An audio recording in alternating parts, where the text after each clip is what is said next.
L'Alliance démocratique nigérienne ADN Foussa a tenu hier samedi à Diangouré, c'est un village situé dans le département de Saï, un meeting en prélude aux élections qui se préparent dans notre pays. On en parle au tout début de cette édition. Et puis le réseau nigérien des organisations pour l'analyse et la transparence budgétaire ROTAB initie les femmes élues locales de la région d'Agadez au leadership et au budget participatif axé sur le genre. Les précisions également dans cette édition. Mesdames, Messieurs, bonsoir et bienvenue dans cette édition d'information sur la télévision Labari en ce dimanche 16 août 2015. Un meeting du groupe d'action politique Agir 2016 pour Hama Amadou a été interdit hier après-midi à Danchandou, dans le département de Kolo. Une interdiction sans motif. Les éléments des forces de défense et de sécurité qui étaient allés mettre en application la décision d'interdiction ont dit avoir agi sur instruction des ministres. On suit le résumé de cet événement.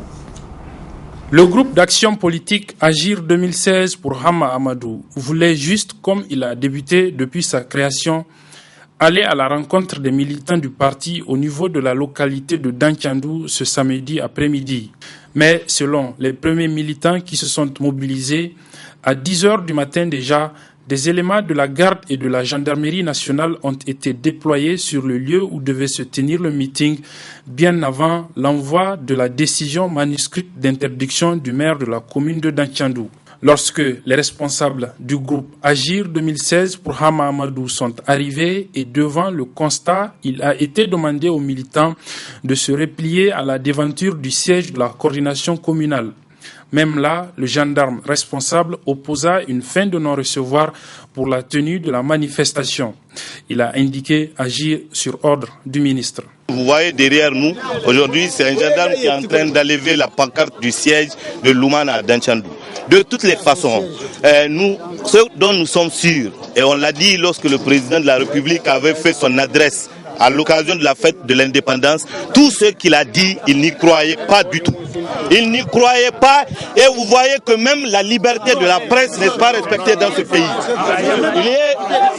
Mahamadou Issifou vient de nous donner la preuve que tout ce qu'il a dit, c'était des balivernes destinés à la communauté internationale. Il ne veut pas de la démocratie, il ne veut pas du jeu démocratique, il ne veut pas d'élections libres et transparentes. Mais Inch'Allah, nous allons combattre pour que le Niger reste un pays démocratique. Agir, Lumana en entier se battra pour qu'en 2016 il y ait une alternance. Nous sommes surpris et nous sommes même déconcertés par l'attitude du pouvoir actuel de ce que ça nous offre comme démocratie. Quelles sont les raisons? Il n'y a aucune raison. Il y a la simple raison qu'il y a, c'est que c'est Lumana qui est en train d'organiser. Et malheureusement, Lumana est l'une des seules forces adverses sur le terrain. Et donc c'est à cause de cela qu'on nous empêche de faire cette manifestation. Ce qu'il y a lieu de faire, nous, dans tous les cas, agir n'est qu'une composante de Lumana et nous allons continuer à mobiliser nos militants. Aujourd'hui, Danchandou, malheureusement, n'a pas pu avoir lieu. Nous allons continuer dans les autres lieux de la région de la Berry et dans le Niger. Les responsables du groupe Agir 2016 pour Hama Amadou se sont dit tout de même satisfaits de la mobilisation malgré l'illégale interdiction. Ils ont d'ailleurs été assez responsables avec le coordinateur Lumana de Danchandou pour calmer les ardeurs des militants qui voulaient en découdre avec les forces de l'ordre qui avaient pour matériel de maintien d'ordre des armes à feu. Ils n'ont pas été, eux interdits donc d'organiser la manifestation. Eux, ce sont les responsables du parti ADN Foussa, Alliance démocratique nigérienne. Ils ont tenu un meeting hier à Diangouré. C'est un village situé à 90 km de Niamey, dans le département de Saï. Le meeting est l'œuvre d'un jeune militant de ce parti qui est ressortissant de la localité de Diangouré. Il s'agit de M. Mokhtar Sidikou. Je vous propose de suivre le résumé de ce meeting avec nos envoyés spéciaux Ali Loubourema et Adamou Soumana. C'est dans la pure tradition Peul que les populations de Diangoré et villages environnants militants de l'ADN Foussa'a de Salhabi se sont réunis par la présente manifestation sous la houlette du sieur Mokhtar Sidikou afin de témoigner de leur adhésion aux idéaux de ce parti.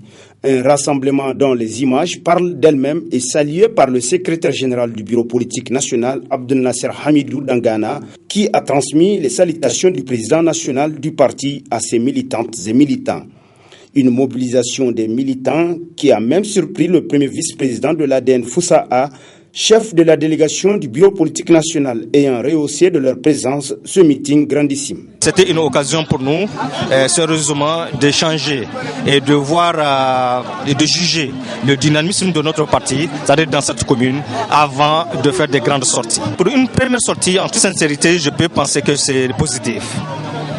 C'est la première fois, personnellement, moi je ne m'attendais pas à un tel engouement et un tel regroupement. Personnellement, je ne m'attendais pas. D'abord, c'est une commune, une petite commune. Et puis, pour une première fois, c'est-à-dire que je sortais dans la commune, dans le département de Saï, je ne pensais pas rencontrer autant des gens engagés dans la cause de l'ADN Foussa'a. C'était vraiment la fête en amont, comme pendant le meeting à Diangoré, à la satisfaction de l'initiateur de cette manifestation. Nous sommes très heureux que cela se soit bien passé par la grâce de Dieu. Et bon, nous sommes très contents aussi de l'organisation parce que le défi était double, organiser un meeting à 90 km de Niamey sans les infrastructures ni rien du tout. Ça s'est bien passé, Dieu merci. Et puis bon, nous pensons que les meetings à venir seront aussi bien et que les choses se passeront bien pour l'avenir. D'abord un message aux autres populations parce que comme vous le savez, vous avez dû filmer, Diangoré a été victime d'inondations et de beaucoup de catastrophes. Sur le tronçon de 90 km que vous avez fait, la route est coupée à 2 endroits. C'est pas facile, c'est une région maintenant qui est pratiquement coupée du pays. Pour y accéder, c'est difficile. Et maintenant, pour la population de Diangoré, qu'elle continue à travailler, surtout maintenant où c'est les travaux champêtres. Nous espérons donc par la grâce du bon Dieu que cela se passe bien et qu'on ait un hivernage fécond qui puisse aider tout le monde à finir une bonne année et pour les élections qu'elles se déroulent bien donc dans notre cher pays. Notons que ce rendez-vous a été mis à profit par le bureau politique national de l'ADN Foussa'a pour apporter assistance aux victimes de l'inondation enregistrée à Diangoré il y a quelques jours. À cet effet, un don de 300 000 francs CFA leur a été offert. Quant au meeting pour un baptême de feu du parti dans cette contrée du pays, c'est un coup de maître à mettre à l'actif de Mokhtar Sidikou. Nous allons justement vous proposer, toujours avec nos envoyés spéciaux, Halidou Bourema et Adam Soumana, de revenir sur les dégâts causés par ces fortes précipitations dans le village de Diangoré. Il y a de cela quelques jours, des dégâts importants qui ont été enregistrés dus aux fortes précipitations. Reportage. L'abondance de la pluviométrie est une source d'espoir chez les braves paysans qui se voient ainsi épargnés de la famine et leur bétail du manque de fourrage. Cependant, il arrive des fois que cette abondance de pluie mette les populations en détresse, à l'image de celle de Diangoré. De nombreuses habitations de ce village et des infrastructures ont été détruites suite à d'importantes pluies enregistrées ces derniers jours. Si, pour les personnes victimes de cette inondation, nous devons avoir de la compassion, quant à la dégradation des infrastructures, elle suscite des interrogations. Entre autres questionnements, comment des ouvrages réalisés en moins de 5 années se retrouvent dans un état pareil pour cause d'une pluviométrie? À notre humble avis, cette situation dénote du manque de sérieux dans l'exécution de certains chantiers par les entrepreneurs. Le cas le plus palpable est celui du goudron reliant le parc W à Saï, où sur moins de 40 km, l'on constate 2 déviations pour mauvais état de la route. Aussi, à voir de très près, même étant un profane en la matière, on peut aisément constater que la couche du goudron est vraiment très mince. Ces réalisations ont-elles vraiment fait l'objet d'un contrôle technique et d'un suivi par les experts en la matière? Tant de questions qui méritent des réponses, mais en attendant, les usagers de cette route doivent prendre leur mal en patience, car certainement, la réhabilitation n'est pas pour demain. Pauvre Niger. La suite de ce journal avec la création hier à Niamey de nouveaux cadres pour l'observation des élections au Niger, cadre appelé Observatoire électoral indépendant africain de la société civile. Je vous propose de suivre un extrait de la teneur de la déclaration constitutive de cette déclaration avec son président, de cette structure donc avec son président M. Abdou Issaka. Vu la Constitution du 25 novembre 2010, considérant la Déclaration universelle des droits de l'homme du 10 décembre 1948, des conventions de Genève du 12 août 1949 et des protocoles additionnels, considérant la Charte africaine des droits de l'homme et du peuple du 29 juillet 1981, considérant la Charte africaine de la participation populaire au développement de février 1990, considérant que les instruments juridiques nationaux et internationaux subvisés offrent une base solide pour une coordination pacifique et harmonieuse et un moyen efficace de rapprochement entre l'État et le citoyen. Considérant l'impérieuse nécessité qui existe pour les OEC d'unir leurs efforts, leurs ressources, leurs intelligences en vue d'harmoniser et de dynamiser des règles communes pour promouvoir et défendre les droits inaliénables de la personne humaine et des droits humains ainsi que la protection sociale. Considérant le rôle de premier plan que doit jouer la société civile dans le processus d'organisation des élections. Considérant que le but de notre observatoire est de réaliser des liens plus étroits entre les différentes organisations de la société civile du Niger et d'Afrique dans le cadre de l'observation et la supervision des opérations électorales par la création des conditions favorables des synergies et de complémentarité nécessaires.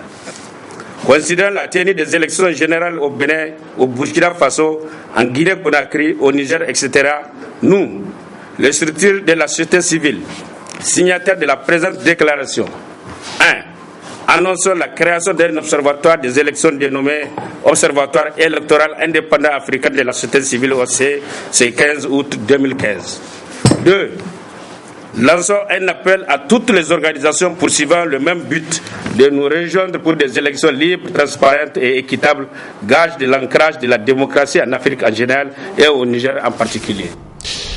Leadership et budget participatif axé sur le genre, tel est le thème d'un atelier régional organisé par le réseau nigérien des organisations pour la transparence et l'analyse budgétaire ROTAB dans la région d'Agadez, une formation destinée aux femmes élues locales de la dite région. Le résumé avec Michel Diji. C'est une formation de 3 jours qui a permis aux femmes participantes de voir leurs capacités renforcées sur 2 principales thématiques, à savoir le leadership féminin et le budget participatif axé sur le genre. Vraiment, on a tiré profit de cette formation parce qu'en suivant cette formation, nous avons bien compris ce que c'est une femme leadership. Nous avons suivi quelles sont les qualités que cette femme doit avoir, quels sont les obstacles qui nous empêchent de progresser, quelles sont les stratégies à suivre, quelles sont les opportunités que nous devrons avoir pour pouvoir être femme leadership. Il faut vraiment beaucoup plus de femmes leaders au niveau national pour que le combat des femmes, pour que les droits des femmes soient vraiment une réalité. Et par rapport au budget participatif aussi, le facilitateur s'est beaucoup appesanti d'abord sur la différence qu'il y a entre le budget municipal fait de façon traditionnelle et le budget participatif qui met l'accent surtout sur la participation citoyenne. Et on a vu donc ce que c'est le budget participatif et les principes, les dimensions du budget participatif, les gains du budget participatif et aussi comment faire un bon calcul de la part réservée à la participation. L'angle genre a été beaucoup débattu. Comment faire pour que prendre en compte les préoccupations des plus vulnérables que sont les femmes, les jeunes, les handicapés. Donc il faut faire des forats zonaux vraiment qui sont aussi sensibles au genre, donc en prenant en compte des différents groupes sociaux. Au sortir de cet atelier, les participantes comptent partager les connaissances acquises dans leur milieu respectif en faveur d'un meilleur développement à la base dans toutes les communes de la région d'Agadez. Il n'y aura pas de nouvelle grève des agents des impôts à partir de demain. Le bureau exécutif du SNAI, le syndicat national des agents des impôts, vient en effet de lever son mot d'ordre de grève à la suite d'un accord qu'il a trouvé avec le ministère en charge de l'économie et des finances cet après-midi. L'accord a donc été signé cet après-midi. Il nous est résumé par Halid Bourama et Hassan Saleh Mustafa. La grève du syndicat national des agents des impôts SNAI prévue du 17 au 21 août prochain n'aura pas lieu. Le SNAI et le ministère des Finances ont trouvé un terrain d'entente. Le ministère en charge des Finances s'engage à mettre en application les dispositions de la loi 2003-01 relative au régime de motivation des agents de régie financière. Le SNAI retire son préavis de grève. Des discussions ont été engagées afin de trouver une solution au problème de ristourne des agents de la Direction générale des impôts. 1. Les points de discussion. Petit 1. De la compensation des moins-values consécutives à l'arrêté 0266 MF du 22 juillet 2015 fixant les modalités d'application de la loi 2003-01 du 2 janvier 2003 instituant un régime de motivation des agents des régies financières. Petit 2. De la levée du mot d'ordre de grève prévu par le Ben SNAI du 17 au 21 août 2015. Grand 2. Relevé des discussions, de conclusions des discussions. Afin de rétablir la sérénité. 1. Le ministre des Finances s'engage à trouver les moyens financiers de compensation des moins-values consécutives à l'application de l'arrêté 0266 MF du 22 juillet 2015 fixant les modalités d'application de la loi numéro 2003-01 du 2 janvier 2003 instituant un régime de motivation des agents des régies financières à compter du mois de mai 2015. En tout état de cause, le paiement des compensations doit intervenir simultanément avec celui des ristournes. 2. Le Ben SNAI accepte le principe de la compensation des moins-values mensuelles consécutives à l'application de l'arrêté 0266 MF du 22 juillet 2015 fixant les modalités d'application de la loi numéro 2003-01 du 2 janvier 2003 instituant un régime de motivation des agents des régies financières à compter du mois de mai 2015. Pour les ristournes des mois de mai et juin 2015, le ministre des Finances s'engage à les payer avec les compensations des moins-values au plus tard le mardi 18 août 2015 à 17h30. 3. Le Ben SNAI s'engage à lever son mot d'ordre de grève prévu du 17 au 21 août 2015. Cette question de ristourne a fait couler beaucoup d'encre et de salive dans les services des régies financières fragilisés par des mouvements de grève de différents syndicats. Ainsi, au terme de cette cérémonie de signature de protocole d'accord, les responsables du SNAI ont quitté la salle, sourire aux lèvres. Et c'est sur ce que se referme cette édition. Mesdames et messieurs, merci de l'avoir suivi. Les programmes se poursuivent sur la télévision Labari. Au revoir.